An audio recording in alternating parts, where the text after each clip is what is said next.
Today ay magluluto naman tayo ng beef tapa with yang chow fried rice.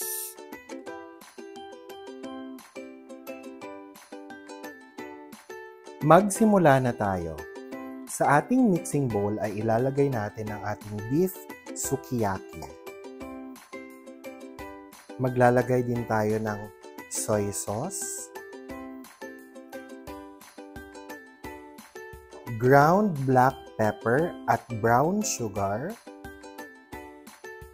at ang ating minced garlic.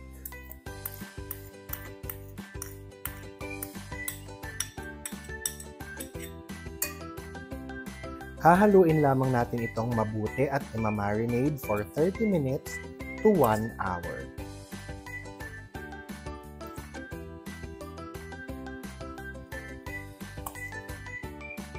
Habang nakamarinate ang ating beef tapa, ay lulutuin na natin ang ating yang chow fried rice.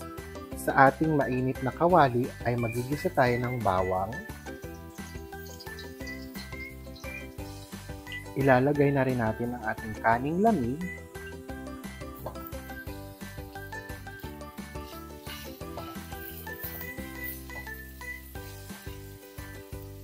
Ilalagay na rin natin ang ating UFC Fan Chow Meaty Yang Chow Rice Mix.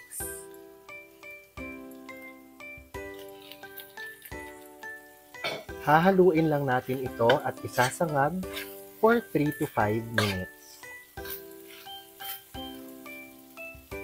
After 5 minutes ay ready na ang ating yang chow fried rice.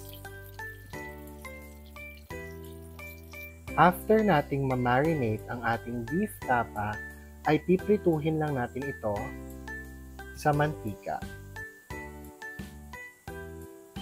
After 15 to 20 minutes, ay ready na ang ating beef tapa.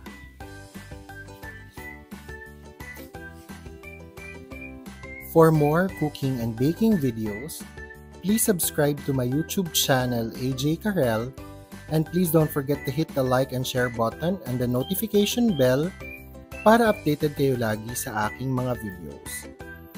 Salamat!